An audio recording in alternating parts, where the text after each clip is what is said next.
উনি সমস্ত তীর্থে তীর্থে ঘুরে বেড়ান। ভগবান তো যুগে যুগে আসেন।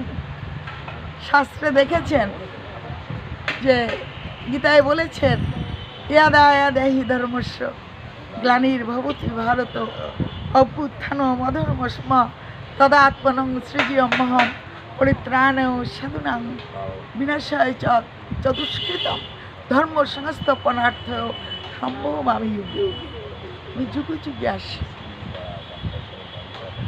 ভাগবতে কৃষ্ণ যখন এসেছিলেন তখন গর্গমুনি বলেছিলেন, আসন বর্ণ ত্রয়োজস্য ঘৃণ্য তনু যুগং তনু শুক্ল রক্ত পীত ইদানিং কৃষ্ণ পাঙ্গতা নন্দ তব পুত্র প্রতি যুগে বারে বারে কৃষ্ণ শ্বেত পীত নানা বর্ণ ধরে। বর্তমান কৃষ্ণ বর্ণ অন্য বর্ণ আগে পরিশিষ্টে পীতবর্ণ পরিশিষ্টে জাগে। চতুর্থিক ব্রাহ্মণ শুনলেন যে ভগবান সে পীতবর্ণে মানে হলুদ বর্ণে বা তপ্ত কাঞ্চন বর্ণে তিনি আবার এই ধরাধামে এসেছেন কোথায়? নবদ্বীপ ধামে। তাহলে উনি মনে করলেন যে আমি তো প্রতি জন্মে সমস্ত তীর্থ পরিক্রমা করি, এবার দেখি ভগবান কোন রূপে এসেছেন, একটু দর্শন করে আসি।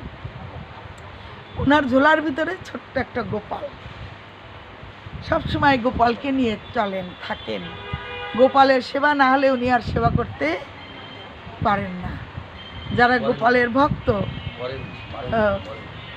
সেবা করতে পারেন না বা করেন না, সে গোপালকে এত ভালোবাসে জানি তাই গৌর হরিব। যেমন মায়েরা গোপালকে ভালোবাসে, গোপাল না জাগালে মায়েরা না জাগালে গোপাল ওঠে না।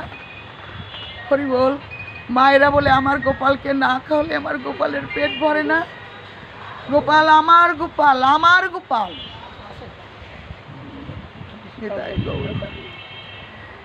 আমার গোপাল আমার ভালোবাসা।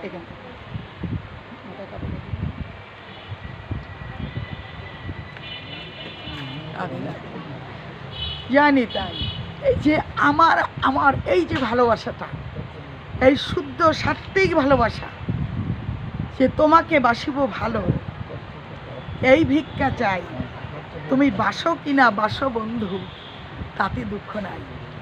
এটা হলো ভক্তের আরতি। আমি তোমাকে ভালোবেসেই যাব, তুমি যত কষ্টই দাও না কেন হরি বল, সমস্ত কষ্ট দুঃখ যেন সহ্য করে তোমার চরণের সেবক, তোমার চরণের দাসত্ব করতে পারি, জনম জনম যেন তোমার সেবা করতে পারি। এতটুকু আরতি, এতটুকু ব্যাকুলতা যদি কারোর হৃদয়ে একবার এসে যায়, তার আর ভয় থাকে না। ভগবান তাকে কি করে, একেবারে আপন থেকে আপন করে নেয়। ভগবান তো বলছেন যে যথা মাং প্রপদ্যন্তে তাংস তথৈব ভজম মহম মম বর্তানুবর্তন্তে মনুষ্যা পাঠিত সর্বস্ব। যে আমায় ভজে জইছে আমিও ভজিত হইছি। নিতাই গৌর হরি বল। আমাকে তোমরা ভালোবাসো, মন মনা ভব মদ ভক্ত মদ জাজি মাং নমস্কুরু। আমাকে তোমার মনটা দাও, আমাকে তোমরা ভালোবাসো, আমাকেই প্রণাম করো। মন মনা ভব মদ ভক্ত মদ জাজি মাং নমস্কুরু মামে বৈশ্বৈশ্য যুক্ত মদ পরায়ণ। আমার এই কর্মের জন্য প্রীতির জন্য তোমরা সেবা করো। এই ভাগবত পাঠ সবসময় আমাদের দেওয়া উচিত শুভ কর্মে। যেমন ছেলেপেলে জন্ম উৎসবে, ছেলেপেলের বিবাহ বার্ষিকী, কোনো শুভ কর্ম করার আগে যদি কেউ ভাগবত পাঠ দেয় তার সব কিছু মঙ্গল হয়। যেন মাতা পিতার আত্মার শান্তির ভিতর্থে যদি ভাগবত দেয়, এই যে দামোদর মাস প্রতিদিন যদি কারো বাড়ি ভাগবত পাঠ হয় তার পরম মঙ্গল হবেই হবে। তাই গৌর হরি বল। এবং যারা প্রতিদিন দিতে পারে না তার মাসে অন্তত একদিন দেয়, একদিন একটু সাধু সেবা দেয়, একদিন একটু ভক্ত সেবা দেয়। কারণ ভক্তের মাঝেই তো আমার গোবিন্দ বিরাজ করে। ভগবান তো বললেন ভক্ত আমার পিতা মাতা, ভক্ত আমার গুরু, ভক্ত আমায় নাম দিয়েছেন বাঞ্ছা কল্পতরু।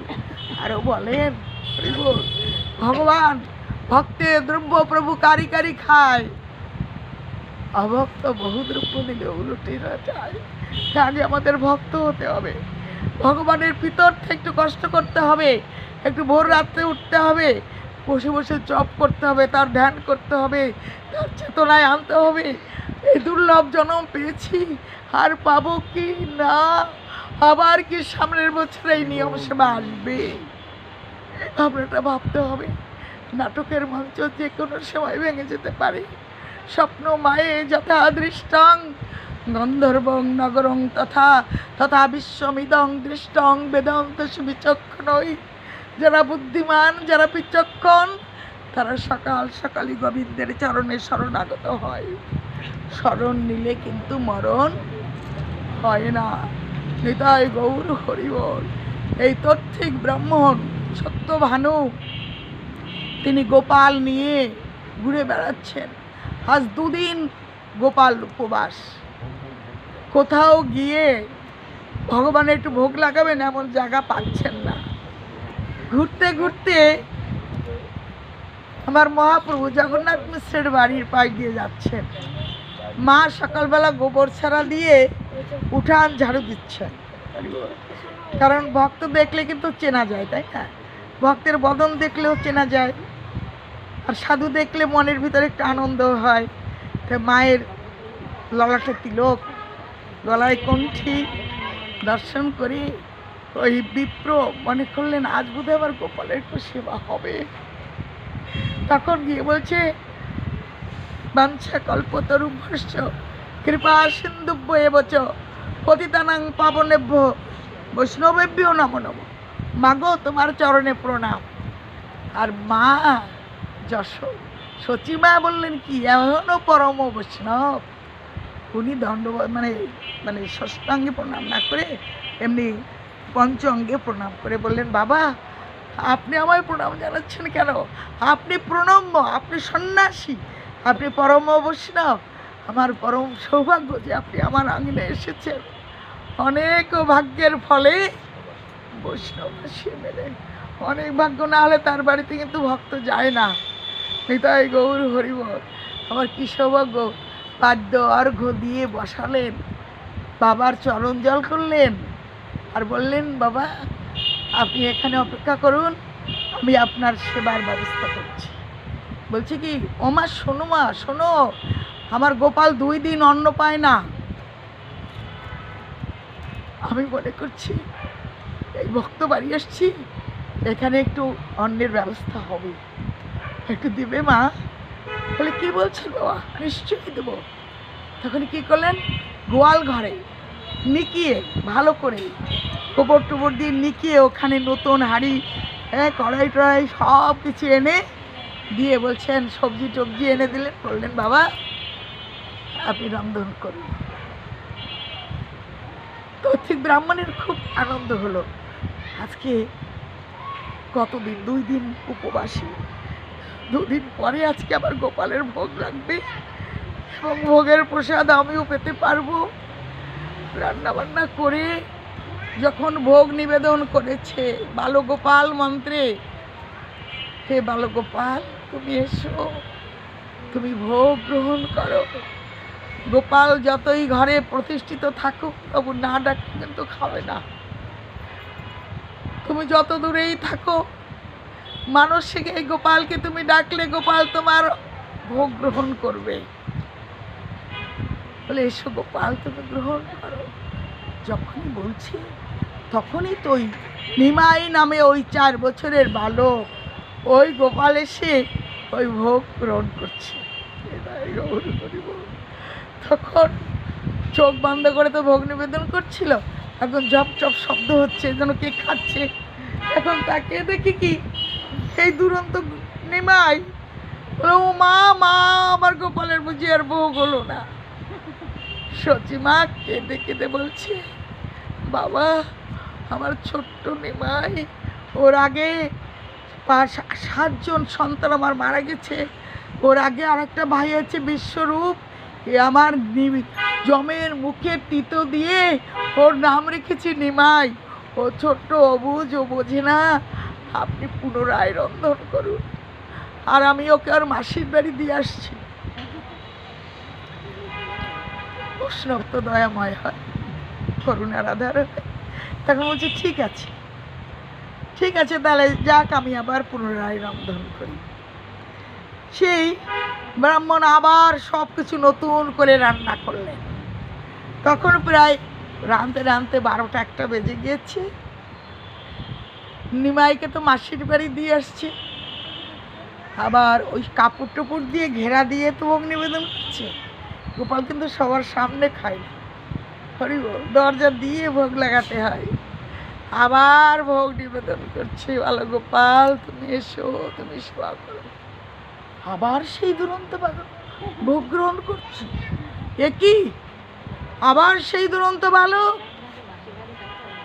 তখন সচিমা জগন্নাথ মিশ্র এসে বলছে, উরি দুষ্ট, উরি আজকে বৈষ্ণব হিসেবে বারে বারে বাধা হচ্ছে। এখন বলছে, ওমা, আমার গোপালেরও তো অন্ন খেতে ইচ্ছা করছে না, ঠিক আছে আমরা ফলমূলই গ্রহণ করবো, আমার গোপালের বোধহয় অন্ন খেতে ইচ্ছে করছে না। এমন সময় অনন্ত কোটি বিশ্বের যত রূপ যেন বিশ্বরূপের বদন কমলে একেবারে যেন লেপ্টে আছে, এসে সাধুর হাতখানা ধরে বলছে, সাধু বাবা, আমার ছোট্ট ভাইয়ের দোষ আপনি ধরবেন না, আপনি পুনরায় রন্ধন করুন। আমার ছোট্ট ভাই বোঝে না তো। বিশ্বরূপের বদন কমলের দিকে তাকিয়ে ঠাকুর মশার মনটা গলে গেল। ঠিক আছে বাবা, আমি আবার রান্না করবো, বারবার 3বার। নিতাই গৌর হরি বল।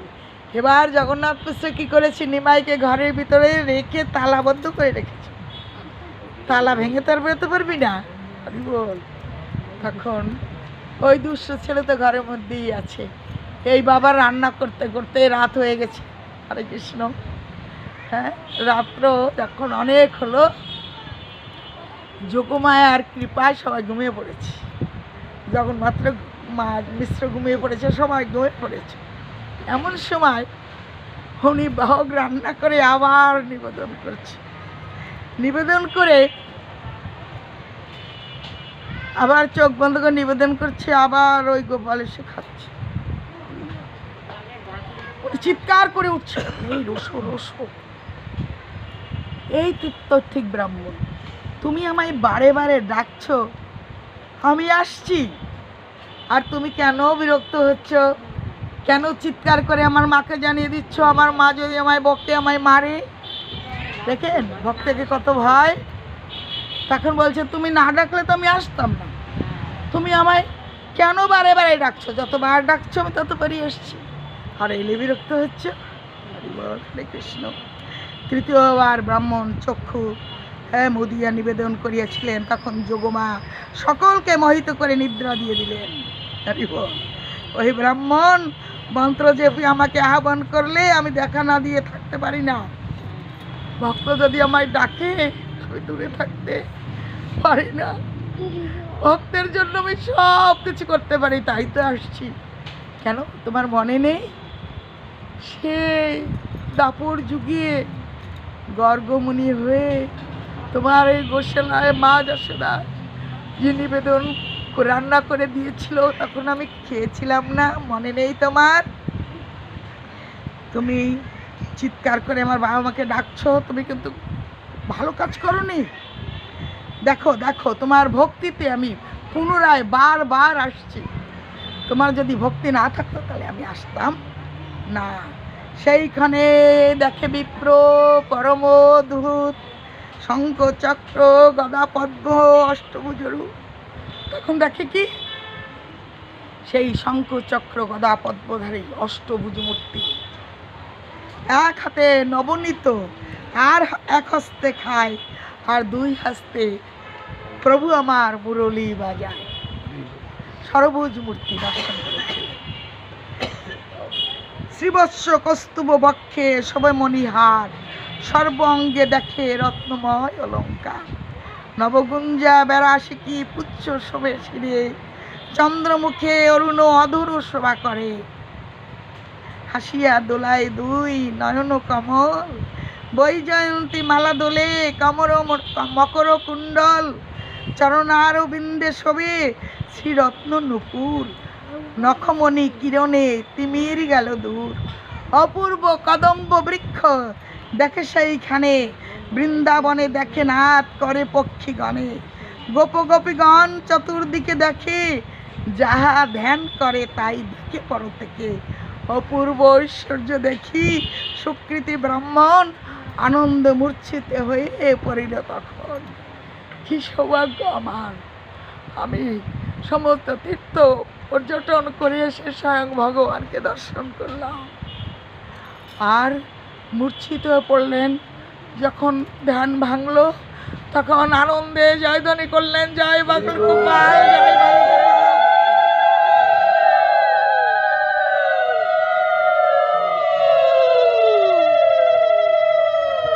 ওই প্রসাদ গ্রহণ করলেন এবং সর্ব অঙ্গে মাখলেন আর ধুলায় গড়াগড়ি দিলেন, জয় বালগোপাল, জয় বালগোপাল বলে চিৎকার করতে লাগলেন। হঠাৎ করে জগন্নাথ মিশ্রের ঘুম ভেঙে গেল। হাতে লাঠি নিয়ে বসে আছে দরজায়। মা সচী মায়ের ধ্যান ভেঙে গেল। সবাই উঠে ছুটে এলেন, ও বাবা আপনার কি প্রসাদ গ্রহণ হলো? আরেকটা কথা বলে দিলেন যে দেখো ব্রাহ্মণ, তুমি এখানেই থাকো, আমি অনেক লীলা করব, তুমি দর্শন করবে, কিন্তু আমার এই যে দর্শন করেছো এ কথা তুমি কাউকে বলবে না। তাই গৌর করিব। ব্রাহ্মণের আনন্দ আর ধরে না। এমন আনন্দ, এমন প্রেম, এমন ভক্তি দেখে, চিৎকার দেখে সবাই এসে বলছে, ও বাবা প্রসাদ কি গ্রহণ হলো? বলে হলো মানে এমন প্রসাদ আমি কত যুগ পাই নাই গো। পেয়েছি, আমি প্রসাদ পেয়েছি। আর উদ্দণ্ড নৃত্য করছে। তখন সচী মা জগন্নাথ মিশ্র সে ব্রাহ্মণকে প্রণাম করলেন। বাবা আমার হাত ধরে বললেন, আমাকে প্রণাম করবেন না গো, গৌর হরিবল। নিমায়ের সমস্ত গুপ্ত কথা বলে গিয়েছিলেন। সকালবেলা রান্নার কোনো আয়োজনই করে না। এখন বাবা আবার গোশালে রান্নার ব্যবস্থা করে দিই। এখন বলছে নিমাই, হরিবল, ও মা, তোমার নিমাই যেখানে প্রসাদ পায়, তুমি তো মা, জগতের মা, আমি আর রান্না করব না, আমি তোমার হাতের প্রসাদ গ্রহণ করব। তোমার গোপালের নিমায়ের ভুক্ত অবশেষ আমি গ্রহণ করব। নিতাই আমি আজ থেকে নিমায়ের চরণে শরণাগত। সর্বস্ব তোমার চরণে সপিয়া পড়েছি তোমার দ্বারে। সর্বস্ব তোমার চরণে সপিয়া পড়েছি তোমার দ্বারে। আর তুমি তো ঠাকুর, তোমার কুকুর, তুমি তো ঠাকুর, তোমার কুকুর বলিয়া জানো মোরে,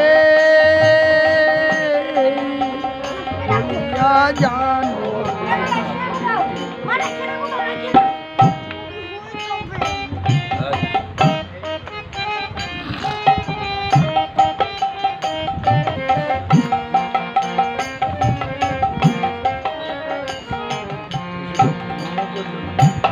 আর বাঁধিয়া নিকটে আমারে পালিবে, থাকিব তোমার ধারে।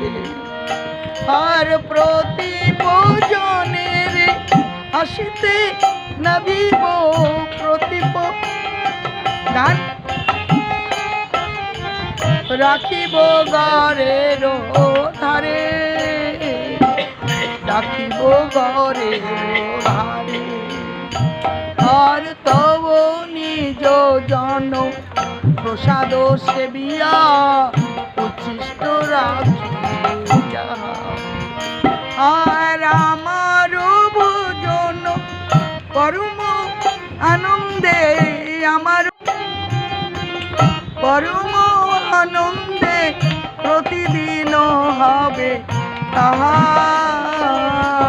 প্রতিদিনও হবে তাহা। খাইতে শুইতে তোমারও চরণ সতত চিন্তিব আমি, আর খাইতে শুইতে তোমারও চরণ সতত চিন্তিব আমি। আর নাচিতে নাচিতে নিকটে যাইব, নাচিতে নাচিতে নাচিতে নিকটে যাইব,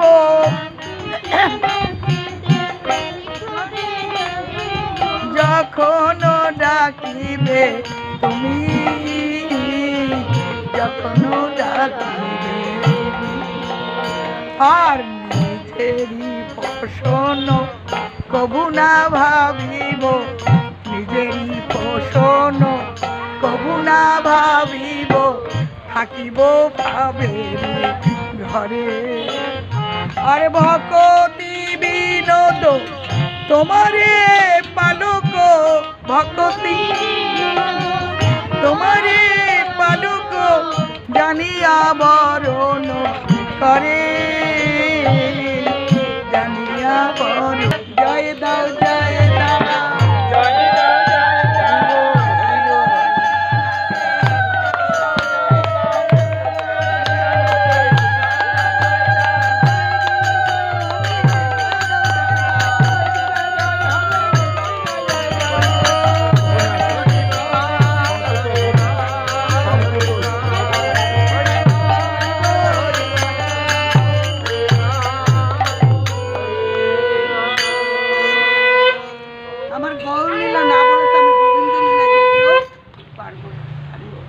চলেন আমরা একটু বৃন্দাবনে দেখি।